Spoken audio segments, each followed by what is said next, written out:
औज़ुबिल्लाहिमिनश्शैतानिर्रजीम बिस्मिल्लाहिर्रहमानिर्रहीम। अस्सलाम वालेकुम फ्रेंड्स, उम्मीद है आप सब खैरियत से होंगे। अल्लाह ताला से दुआ है आप सबके लिए आसानियां पैदा करे, आप सबको आसानियां तकसीम करने की तौफीक अता फरमाए, आमीन। अभी तक जिन दोस्तों ने चैनल को सब्सक्राइब नहीं किया वो चैनल को सब्सक्राइब करें, वीडियोस को ज्यादा से ज्यादा दूसरे लोगों के साथ शेयर करें ताकि लोग ज्यादा से ज्यादा फायदा हासिल कर सकें। और जो दोस्त इस फील्ड को शुरू से बेसिक से सीखना चाहते हैं उनके लिए दूसरा चैनल मैंने स्टार्ट कर दिया है, वीर ऑटो इलेक्ट्रिशियन। डिस्क्रिप्शन के अंदर उसका लिंक है, आप उसके ऊपर सब्सक्राइबर बने, जाके उसको सब्सक्राइब करें ताकि अगर कोई बंदा या कोई दोस्त मेरा भाई इस फील्ड को शुरू से बेसिक चीजों से समझना चाहता है तो वो उस चैनल के ऊपर अपलोड होने वाली जो वीडियोज है उनको देखे, तो इंशाल्लाह आप इस फील्ड को शुरू से कवर करेंगे। आज की वीडियो जो है वो स्टार्टर मोटर के ऊपर है। स्टार्टर मोटर के ऊपर वैसे तो ये वीडियो बहुत पहले मुझे अपलोड करनी चाहिए थी, लेकिन बस मिस हो गई, जहन में नहीं रहा। या बड़ी दफा कोशिश की स्टार्टर मोटर के ऊपर वीडियो बनाने की, लेकिन फिर जब वीडियो बनाने लगा मैं तो फिर किसी और टॉपिक के ऊपर बन गई। तो बहुत दफा इस स्टार्टर मोटर के बारे में रिक्वेस्ट भी आई कि आप इसके ऊपर वीडियोस बनाएं। तो आज की इस वीडियो के अंदर हम स्टार्टर मोटर की लोकेशन के बारे में आपको इन्फॉर्मेशन दूंगा, इसके अंदर जो कंपोनेंट्स हैं उनके बारे में कुछ इन्फॉर्मेशन आप लोगों के साथ शेयर करूंगा, इसकी वायरिंग के बारे में कुछ इन्फॉर्मेशन आप लोगों के साथ शेयर करूंगा। इंपॉर्टेंट वीडियो है, डेली बेस के ऊपर स्टार्टिंग का जो सिल्फ का काम होता है, दुनिया में हर जगह गाड़ियों का निकलता है, सिल्फ के रिलेटेड प्रॉब्लम्स आती हैं, वो भी मैं इस वीडियो के अंदर डिस्कस करूंगा। मे भी वीडियो की लेंथ थोड़ी सी ज्यादा हो जाए, लेकिन अगर आप वीडियोस को एंड तक देखेंगे तो बहुत सी छोटी छोटी चीजें आपको ऐसी समझ में आएंगी, ऐसी सीखने को मिलेंगी जो आपको आपकी इंफॉर्मेशन में नहीं होंगी। जो नए बंदे हैं, जो ऑलरेडी इस फील्ड से हैं, कोई 5 साल से काम कर रहा है या कोई 10 साल से या कोई 20 साल से, तो उन्हें तो ये सारी चीजें उनके लिए क्लियर होंगी। लेकिन जो नए बंदे हैं इस फील्ड के लिए, उनके लिए इस वीडियो में बहुत सी चीजें सीखने के लिए होंगी, इसलिए वीडियोस को एंड तक देखें। पहले हम इसकी लोकेशन के बारे में बात करेंगे और उसके बाद फिर इसके कंपोनेंट्स के बारे में मैं आप लोगों के साथ कुछ इन्फॉर्मेशन शेयर करूंगा। जी फ्रेंड्स, आप देख सकते हैं मेरे सामने एक स्टार्टर मोटर है, एक इंजन पड़ा हुआ है और एक फ्राई व्हील है और एक अलग से फ्राई व्हील है जो कि क्रंक शाफ्ट के साथ फिक्स है। हर गाड़ी के अंदर आपको जो कोई ऑटोमेटिक है, फिर भी अगर मैनुअल है फिर भी आपको फ्राई व्हील मिलेगा, और फ्राई व्हील के ऊपर आपको इसी तरह कट मिलेंगे गोलाई में, जैसे ये आप देख सकते हैं। ये फ्राई व्हील आपका फिटिंग होगा क्रंक शाफ्ट के साथ, और क्रंक शाफ्ट किधर होगी? आपके इंजन के इंटरनल इनसाइड होगी, और जिस जगह आपका इंजन खत्म होगा उस जगह आपको फ्राई व्हील मिलेगा। हर गाड़ी का ऐसे ही है, 4 सिलेंडर है, 6 सिलेंडर है, अमेरिकन है, जापानी है, कोरियन है, कोई भी जिस जगह आपका इंजन खत्म होगा, जिस जगह से गियर शुरू होगा उस जगह आपको फ्राई व्हील मिलेगा। और उसी जगह के ऊपर या लेफ्ट साइड के ऊपर या राइट साइड के ऊपर आपको इंजन के अंदर एक होल मिलेगा जिसके अंदर फिटिंग होगी आपके सल्फ की। स्टार्टर मोटर जो है उसके अंदर फिटिंग होगी। होता क्या है कि जैसे ही हमारी ये जो स्टार्टर मोटर है, इसके ऊपर जब करंट आती है तो ये इसकी जो गरारी है ये आगे आती है और इंजन के जो फ्राई व्हील है इसके साथ फिक्स होकर इंजन को मूव करती है। जैसे ही इंजन मूव होता है तो आपका मूव होने की वजह से हर जगह के ऊपर जो भी चीज जिस जगह के ऊपर चाहिए होती है, जिस जगह फ्यूल चाहिए, जिस जगह करंट चाहिए होती है, हर चीज अगर इक्वल होगी, पूरी होगी, तो आपका इंजन स्टार्ट हो जाएगा। तो जैसे इंजन स्टार्ट होता है तो सल्फ से करंट गायब हो जाती है और ये गरारी जो है ये फ्राई व्हील को छोड़ के फिर पीछे चली जाती है, और फ्राई व्हील जो आपका इंजन के साथ घूमना शुरू हो जाता है। जिस स्पीड से इंजन घूम रहा होता है उसी स्पीड से आपका फ्राई व्हील घूमना शुरू हो जाता है। लेकिन स्टार्टर मोटर जो है वो क्या काम करती है, वो एक दफा आपके इंजन को स्टार्ट करके उसकी गरारी जो है पीछे चली जाती है। इधर एक बात जहन में रखें, बहुत सी गाड़ियां टोयोटा की और निसान की भी, टोयोटा की निसान की भी, कुछ गाड़ियों का लेफ्ट साइड के ऊपर सिल्फ आता है और कुछ गाड़ियों का राइट साइड के ऊपर सिल्फ आता है, लेकिन इंजन आपका जो है हमेशा क्लॉकवाइज घूमता है। जिस तरह घड़ी चलती है इस तरह आपका इंजन घूमता है। लेकिन अगर आपका सिल्फ जो है वो लेफ्ट साइड के ऊपर फिटिंग होगा तो उसके अंदर जो वाइंडिंग है वो उसके मुताबिक होगी, और अगर आपका सिल्फ जो है राइट साइड के ऊपर फिटिंग होगा किसी गाड़ी के अंदर तो उसकी वाइंडिंग जो है वो इसके अंदर जो वाइंडिंग होगी वो राइट साइड के हिसाब से कंपनी ने, इंजीनियर ने बनाई होगी। अगर आप लेफ्ट साइड का कि वाइंडिंग का वाला सिल्फ जो है राइट साइड पे अगर लगा दे मिस्टेक, बहुत सी गाड़ियों के ऐसे सिल्फ आते हैं जो लेफ्ट साइड पे भी लग जाता है राइट साइड पे, तो ऐसी कंडीशन में क्या होगा कि आपका इंजन उल्टा घूमना शुरू हो जाएगा। इसलिए ये पॉइंट जहन में रखें। बहुत कम चांस होते हैं ऐसा होने के, लेकिन बहुत दफा मेरे एक्सपीरियंस में भी आया, मैंने बहुत जगह ये चीज देखी भी है कि अक्सर लोग जो है वो लेफ्ट साइड का सिल्फ जो है अगर शक्ल में सेम है तो राइट साइड पे फिटिंग कर देते हैं, जिससे इंजन घूमना शुरू हो जाता है। सेल्फ की जो वाइंडिंग होगी अंदर इन साइड होगी वो उसकी लोकेशन के मुताबिक होगी। अगर लेफ्ट साइड पे उसने फिट होना है तो लेफ्ट साइड के मुताबिक होगी, अगर राइट साइड पे उसने फिट होना है तो राइट, ताकि इंजन को वो क्लॉकवाइज ही घुमाए। अगर इंजन क्लॉकवाइज आपका घूमेगा तो स्टार्ट होगा, अगर एंटी क्लॉकवाइज घूमेगा तो आपका इंजन स्टार्ट नहीं होगा। ऐसी कंडीशन के अंदर आपके इंजन से ऐसी साउंड आएगी कि जैसे इंजन का प्रेशर खत्म हो गया। तो ये इसकी लोकेशन थी, ये कुछ बेसिक इंफॉर्मेशन थी जो मैंने आप लोगों के साथ शेयर किया। अब इसके कंपोनेंट्स के ऊपर हम बात करेंगे। जैसे ही हम गाड़ी का स्विच ऑन करते हैं, स्विच ऑन करने के बाद इसकी लास्ट पोजीशन जो है, जिससे लास्ट पोजीशन पे हम प्रेस करते हैं तो एक वायर से सल्फ का करंट निकलता है, सल्फ का करंट निकलता है। और ये करंट सिर्फ उतनी देर के निकलता है जितनी देर हम चाबी स्विच को प्रेस करके रखेंगे।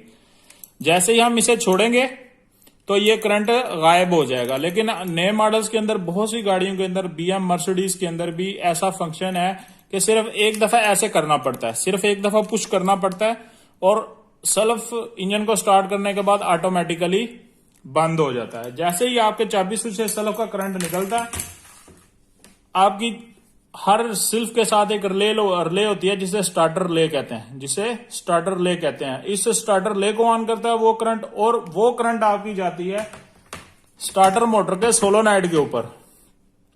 स्टार्टर मोटर के सोलोनाइड के ऊपर जितने भी स्टार्टर मोटर मिलेंगी आपको, उनके ऊपर आपको 3 पॉइंट मिलेंगे। स्टार्टर मोटर के सोलोनाइड के ऊपर 3 पॉइंट आपको मिलेंगे। एक पॉइंट वो होगा जिसके ऊपर डायरेक्ट करंट होगी, बैटरी के जमा से पॉजिटिव से शुरू होगी और सीधी आपके सेल्फ के सोलोनाइड के ऊपर आएगी, इसके सोलोनाइड के ऊपर आएगी डायरेक्ट करंट। उस करंट के अंदर किसी भी गाड़ी के अंदर फ्यूज नहीं आएगा। जो सेल्फ की मेन करंट होगी, मेन करंट आपकी जो बैटरी से आएगी डायरेक्ट सेल्फ के ऊपर, उसके अंदर आपका मेन करंट, ज्यादातर गाड़ियों के अंदर उस मेन करंट के अंदर फ्यूज नहीं है।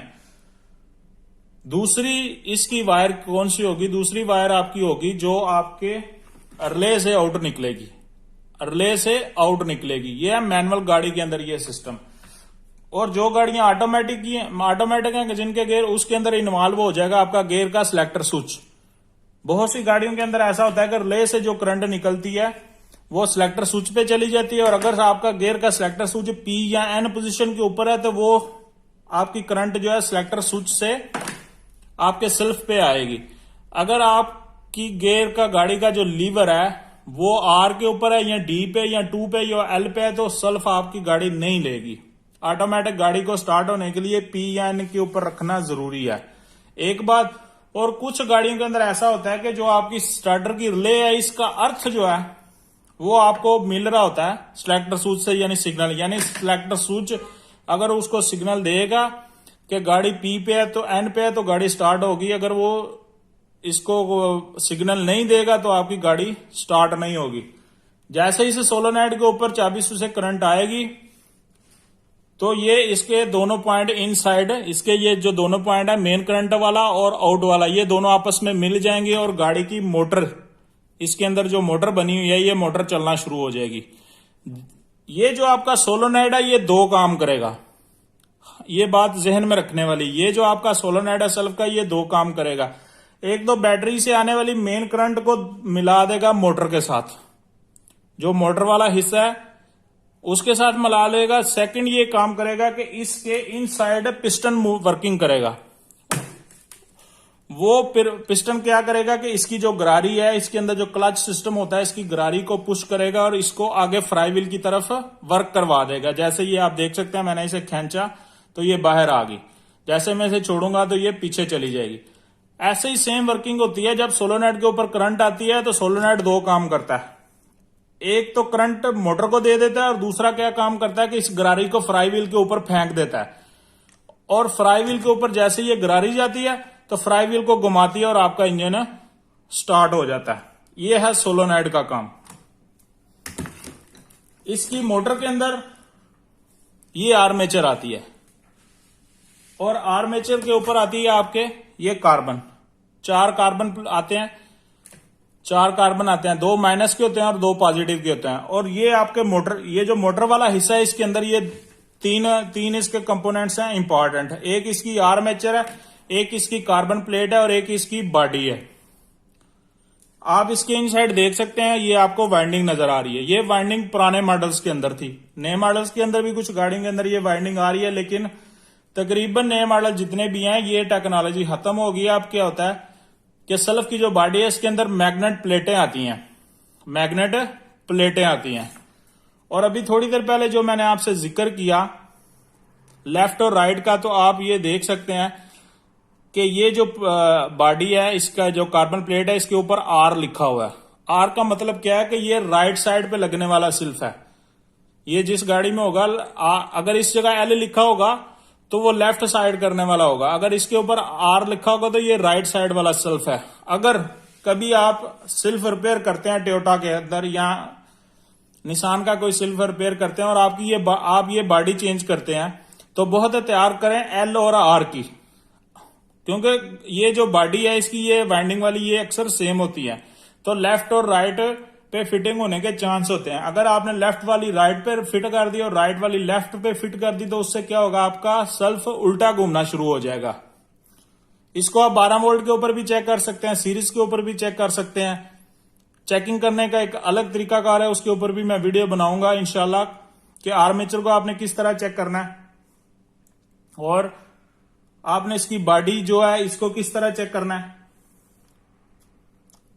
इसकी चेकिंग के ऊपर अलग इंशाल्लाह मैं वीडियो बनाऊं, क्योंकि अगर इसी वीडियो के अंदर मैं सारी चीजें कवर करने की कोशिश करूंगा तो वो वीडियो की लेंथ बहुत लंबी हो जाएगी और फिर मे भी आपको प्रॉपर समझ भी ना आए। आर्मेचर, बॉडी, इसके कार्बन, बुश, इसका सोलोनाइड और इसका जो गरारी सिस्टम है, इन सब चीजों को मिला के तो आपकी बनती है स्टार्टिंग मोटर। इस वीडियो की सबसे इंपॉर्टेंट चीज जो मैं आप लोगों के साथ अभी शेयर करूंगा, ये जो सोलोनाइड है, सोलोनाइड के ऊपर आप ये देख सकते हैं कि एक आपको पतरी नजर आती है।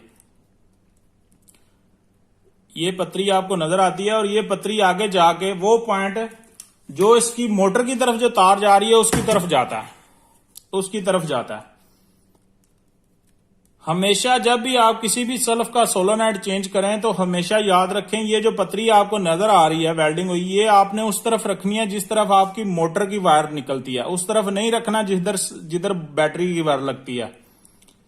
इसको हमेशा आपने उस तरफ रखना है जिस तरफ आपकी मोटर की वायर है। अभी सेकंड चीज कि ये पतरी क्यों लगी हुई है, इसका बहुत इंपॉर्टेंट फंक्शन है और ये आपको जहन में रखना चाहिए। असल में ये जो सोलोनाइड है, सेल्फ के जो सोलोनाइड है जितने भी आते हैं, जितनी भी शक्लों में आते हैं, इनके अंदर डबल वाइंडिंग होती है, यानी डबल कॉइल होती है।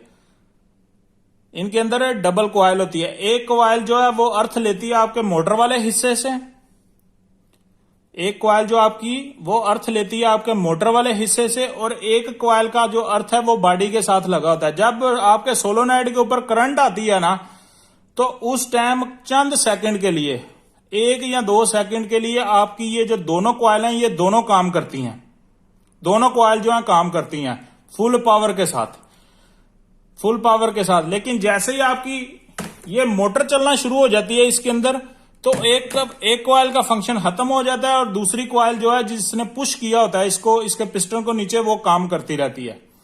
तो बहुत सी गाड़ियों के अंदर ये पाकिस्तान में भी बाहर भी फॉल्ट आता है कि सिर्फ जो है टक टक करता है, सुबह के टाइम करता है और बाद में जब थोड़ी सी गाड़ी गर्म हो जाती है तो ठीक हो जाता है। तो ऐसी कंडीशन में फिर बहुत से लोग क्या करते हैं कि ये जो सल्फ के साथ पतरी होती है इसको काट देते हैं, इसका अर्थ इधर से खत्म कर देते हैं और इसको डायरेक्ट अर्थ करते हैं।